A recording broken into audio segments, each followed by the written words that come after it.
रूप से दत्त परंपरा की, तो सन्यासी परंपरा जो है दत्त भगवान से, भगवान दत्त जो है, दत्तात्रेय महाराज जो है, तीनों रूप का समावेश है। विष्णु भगवान, ब्रह्मा जी और महेश जी, भोलेनाथ का तीनों का जो एक संबंध रूप है दत्तात्रेय महाराज, और दत्तात्रेय महाराज की परंपरा से ही सन्यासों की उत्पत्ति हुई है। उसी सन्यासी परंपरा में अवधूत श्री धूनी वाले दादाजी महाराज प्रकट हुए नर्मदा घाट पर। नर्मदा जी के किनारे एक संत गौरीशंकर महाराज जो है, वो रहने वाले मूलतः काबुल के थे, पश्तो जाति थे, और उनके मन में यही था, भोलेनाथ के भगत थे, उनका मन था कि मुझे भगवान का, भोलेनाथ का साक्षात्कार हो, किस भौतिक रूप से दर्शन हो, ऐसी उनकी अभिलाषा थी। संत इसीलिए बने थे कि भोलेनाथ के दर्शन कर पाऊं। बहुत टाइम वो अपने काबुल और वहाँ पर संत रहे, लेकिन उनको वहाँ पर मन नहीं भरा। उन्होंने कहा चलो हिमालय चलते हैं, हो सकता है कि हिमालय में भगवान के दर्शन हो जाए, कोई ऐसे गुरु कोई मिल जाए जिसके कारण से हमारा मनोबल, जो हमारी इच्छाएं पूरी हो जाए। तो हिमालय के लिए वहाँ से वो चले पैदल काबुल से, और कश्मीर उस साइड से ऊपर आके उन्होंने बद्रीनाथ जी के दर्शन, जब बद्रीनाथ जी के दर्शन किए तो वहाँ पे उनको एक आवाज़ आई, उनके मन में एक आवाज़ आई, उनके कान में ऐसा आवाज़ आई कि तेरा गुरु यहाँ हो तो तुम ढूंढ लेना, मैं तो नर्मदा खंड में हूँ, ऐसा उनके मन में।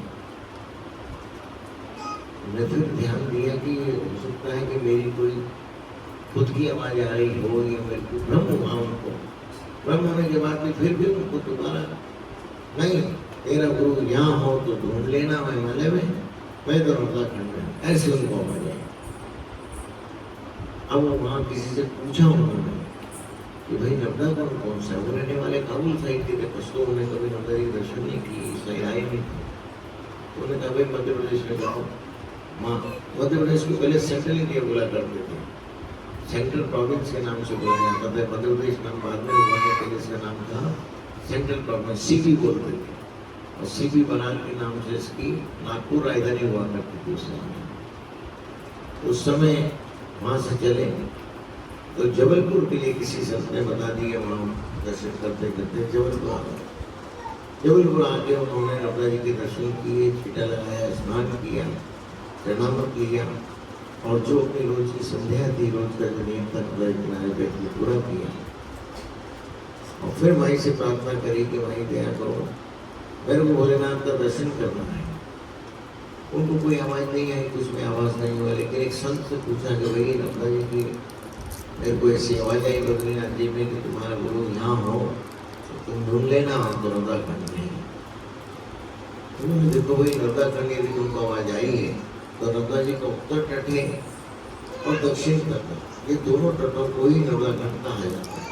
और ये स्कंद पुराण में रेवा खंड के अंदर नर्मदा जी की पूरी क्या है, पूरी उनकी शिवपुत्री नर्मदा मैया, उनकी कथा जो स्कंद पुराण में, उसी स्कंद पुराण में ही नर्मदा खंड में ही रेवा चैप्टर है, उसी के अंदर से सत्यनारायण भगवान की कथा भी उसी में समझती है। जो सत्यनारायण भगवान जब हम कथा शुरू करते हैं वो भी स्कंद पुराण के रेवा खंड की है, और रेवा खंड जो है वो पूरा नर्मदा जी के चरित्र है। उन्होंने कहा इस नर्मदा खंड है इसमें, तो बोले फिर कैसे ढूंढे? बोले तुम ऐसा करो, नर्मदा जी की परिक्रमा करो।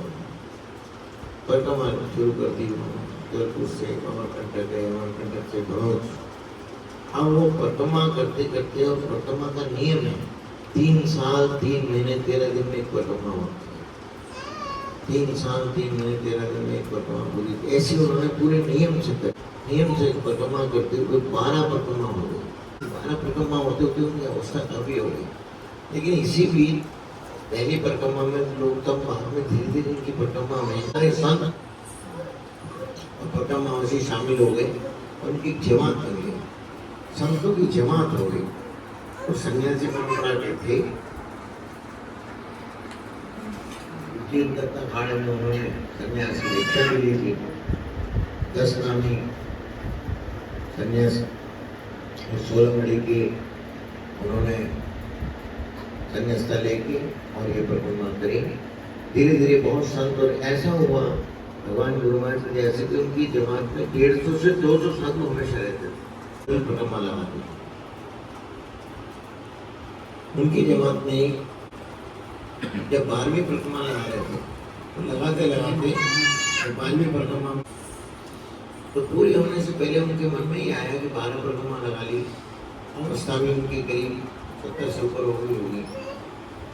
उन्होंने कहा कि भैया नर्मदा जी में डूब जाना चाहिए, नर्मदा जी में डूब के अपना शरीर पूरा कर लेना चाहिए। और शरीर में स्वस्थ हो गया, ब्रह्मा का जो भी नियम चल रहा है ऐसा चलता रहेगा और संत है लोग कर लेंगे।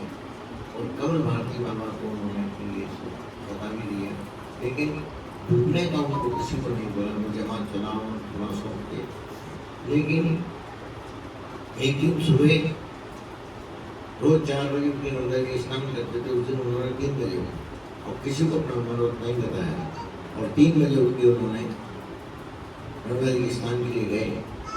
तो जैसे वहाँ गए नर्मदा जी को ऐसे प्रणाम लिया, लेके प्रवेश किया नर्मदा जी में। इतने पानी में जब पहुँचे घुटने घुटने तो एकदम से एक लड़की छोटी जैसी ऐसे 3 साल की लड़की, छोटी 3 साल की लीवर की लड़की, उसने एकदम से उनकी ऐसे उंगली पकड़ के खींचा। कैसे ऐसे खींचा? कौन है? तो बोले तू कौन? मैं नर्मदा हूँ। अब नर्मदा माई ने तुमने हाथ छुड़ाया। हाथ छुड़ाया तो जैसे ही हाथ छुड़ाया तो बच्ची का हाथ था, छुड़ा लिया, लेकिन ऐसे हाथ पकड़ लिया। नर्मदा माई ने बड़े हाथ से पकड़ लिया और बड़े रूप में आदम कर दो, दिखे नहीं, खाली आवाज आ रही, ऐसे हाथ पकड़े। हाथ पकड़ने का उनको एहसास हुआ, लेकिन दिखाई नहीं दी। तुमने कहा तू कौन है? बोले मैं नर्मदा हूँ जिसकी परिक्रमा लगा था वही। अच्छा, डूबने जा रहा है, मरने जा रहा है, पिता से मिलना चाहता है। अब माई ने उनको पिता के लिए बोला, भोलेनाथ ने बोला, क्योंकि नर्मदा माई के पिता भी भगवान शिव पुत्री है नर्मदा जी। पूरे पिता से मिलना चाहता है, डूबना चाहता है, मरना चाहता है। अच्छा, लेकिन तूने मेरी 12 परिक्रमा लगाई है। अच्छा, उन्होंने इतने में कहा कि आप कौन हो, मुझे दर्शन दो। मेरे को जब तक दर्शन दिए नहीं दोगे भी नहीं मानूंगा। तो बोले अच्छा, तूने मेरी 12 परिक्रमा लगाई है नर्मदा जी की, इसलिए मैं तेरे दर्शन देने योग्य है, इसलिए मैं दर्शन देती हूँ। माई ने पूरे आदम रूप में पूरे बड़े रूपों को दर्शन दिए। दर्शन देते उन्होंने प्रणाम किया। प्रणाम करने के बाद माई ने कहा कि अरे पगला, तेरी परिक्रमा से प्रसन्न होकर भोलेनाथ तुम्हारी जमात में पिछले 1.5 साल से 17-18 महीने से 1.5 साल से जो है तुम्हारी जमात का भंडार बना रहे हैं। और जो केशव नाम का लड़का है जो तुम्हारी जमात में भंडार बनाते हैं वो भोलेनाथ। अब जैसे केशव का नाम सुना तो केशव तो है जमात में, लेकिन भोलेनाथ नहीं हो सकता। अब ये उनके मन में है कि भोलेनाथ कैसे हो सकती? भोलेनाथ आके हमारी जमात में बर्तन भंडार बनाए, ये कैसे हो सकता? अब ये उनके मन में। तो माई ने कहा अच्छा, तुझे विश्वास नहीं हो रहा है, संशय हो रहा है? बोले हाँ माई। अच्छा तो जाके देख ले। बोले नहीं हुए तो उन्होंने कहा कि अब तो अच्छा हो रहा है, क्या हो रहा है? उन्होंने कहा कि अच्छा तुम जाके देखो। बोले नहीं हुए तो? बोले मैं आज हमने मुझे याद करना मैं हूँ, जब तो याद करेगा मैं आऊँगा। अब उनको एक वरदान दे दिया कि जब तो याद करेगा तो भाई ने वरदान दे दिया कि जब तो याद करेगा मैं आऊँगा। ये बड़ी हो गई। अब वापिस मरने को छोड़ के वापिस चले। अब वापिस जमात की तरफ जब आए तो जहाँ पांडाल लगा हुआ था, जहाँ पे ठहरी हुई थी जमात, खुले में जमात हुआ करती थी, तो जहाँ रुकी थी जमात, जहाँ पे करीब 150 साधु थे और 20-25 घोड़े थे जिनके सामान से मिला था, और सेवक अलग थे संत लोगों की सेवा करने के लिए, और वो केशव जी भी थे। तो जैसे ही सीधे भंडार की तरफ गए, वहाँ गए तो वो सुबह सुबह तबेला मांगने लगे थे। पतीला होता है बड़ा हलवा बनाने के लिए, पतीले को मांग रहे। केशव जी जो केशव जी ने ऐसे देखा तो उनको मुख तो उनका भोलेनाथ का लगा, लेकिन शरीर जो है वो ऐसे ही लगा। फिर उन्हें आँख मसली, उन्हें क्या ऐसा नहीं भ्रम हो रहा हो, मुझे कुछ भ्रम हो रहा है या मुझे सपना दिख रहा है, ये क्या हो रहा है। अब ये उनके मन में आया, और ऐसे आँख मसल के फिर देखा तो पहले मान रहे, लेकिन मुंह का दर्शन भोलेनाथ का जैसा हो रहा है कि वो जगह है, कुंडल है, और सब वैसे भोलेनाथ के दर्शन हो गए। उन्होंने कहा कि मेरा भ्रम है या क्या है। इतने में माइक फिर प्रकट हो गया। अब इतने में उनको माइक का आवाज हुआ कि माइक दिखाएंगे तो उनकी मेरे को क्या हुआ है। तो जैसे ही उन्होंने माइक को याद कर माइक प्रकट हो गया, बोले अच्छा तुझे भ्रम हो रहा है, भ्रम मत कर, यही भोलेनाथ है, छुप देख ले। तो पास में गए, जैसे पास में जाकर उन्होंने संस्कार किया तो तबेला छोड़ के बैठ गए, बैठ के पद्मासन लगा के बैठे। तो पद्मासन में पूरा भोलेनाथ का दर्शन हुआ, साक्षात्कार हुआ, उन्होंने दर्शन दिए, उन्होंने आशीर्वाद दिया। बोले अच्छा अब तुमने हमें पहचान लिया है, हमने तुम्हें पहचान लिया, अब तुम तुम्हारी जमात लेके आगे जाओ और यहाँ से छोड़ो। उसके बाद जो है किसी से बोलना, अब तुम्हें तुम्हारा काम हो गया, तुम्हारे दर्शन पाने की इच्छा थी, दर्शन हो गए, हमारे दर्शन हो गए, अब तुम्हारी जमात को आगे ले जाओ, हम अपनी जा रहे। ऐसा कह के एकदम से तुम गए, वहाँ से उठते से एकदम से जंगल में चले गए। और जंगल में जाने के बाद तो पता नहीं चला, उनको ही आदेश दिया था यहाँ से 100 मील तक किसी को बोलना नहीं, तुम्हारा जैसा नहीं है, मैं अपने करूँ, आगे जमात चलो। उन्हें फिर जमात चली, कुछ महीने कुछ जमात चली, उसके बाद उनकी अवस्था में हो गई थी। उसके बाद उन्होंने वहाँ पर कोक्सर जगह है मुर्शिदाबाद जिले में, वहाँ उनकी समाधि है, वो समाधि ली, जीवित समाधि ली उन्होंने। ऐसे बैठ के बोले अच्छा भाई हम चलते हैं। और कमल भारती बाबा नाम के संत थे, उनके थोड़े सब उनको उन्होंने जमात का महंत बनाया, उनको गद्दी पे बिठा के महंत बना दिया। और उसके बाद जो है बैठे बैठे समाधि ली। आज भी वहाँ गोरक्षनाथ की समाधि है।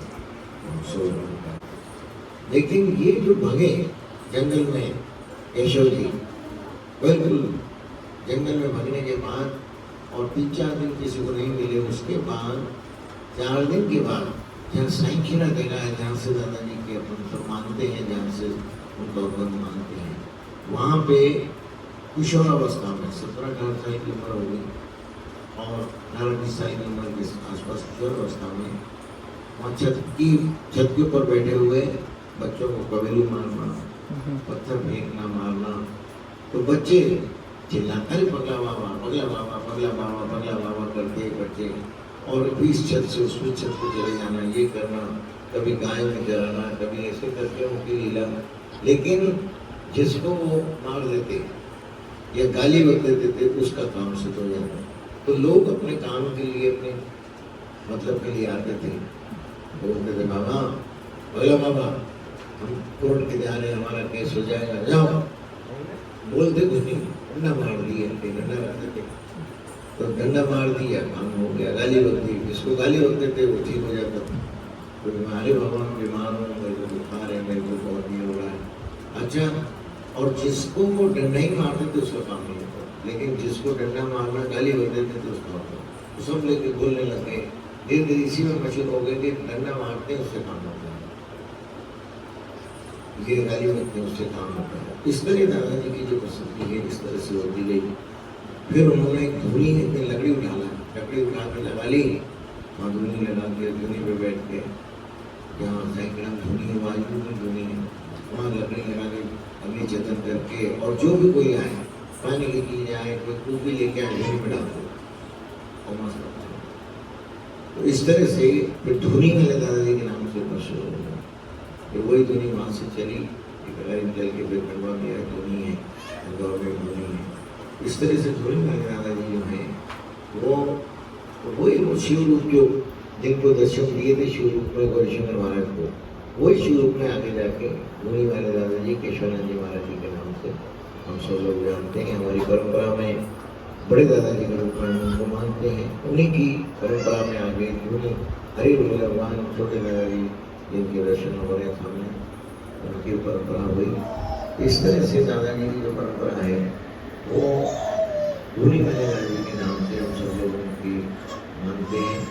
और आज भी हम शिव रूप में, और फिर कईयों को उसके बाद भी कई भगत लोग हैं, एक पांडुरंग के भगत थे, उनको भी एक नागपुर के भगत थे, उनको भी हमारे गुरु महाराज को भी शिव रूप में हम सरकार को भी महाराज ने शिव रूप में दर्शन दिए। ऐसे शिव रूप वाले दादा जी की कृपा से हम सब लोग उनके आनंद से, उनके भजन सत्संग आनंद ले रहे हैं। और समय काफ़ी हो गया है, लेकिन शाम को फिर से वहाँ अमरनाथ जाके भजन सत्संग करना है, तो इसीलिए आज इतना स्वीकार करें, फिर कभी और अपन दादा जी महाराज की आनंद लेंगे सत्संग का। और भगवान भोलेनाथ की प्रसन्नता के लिए हम सब लोग जो हैं शिव शाखा का पाठ सामूहिक रूप से करेंगे। जटा कवि जल प्रवाह पादिगस्थले गलेवलंब लंबितं भुजंगकण्डमालिं चकारगण्डताण्डवं तनोतु नः शिवा शिवा जटाकटा संभ्रमं प्रलम्बलिं विलोलवीचिवल्लरी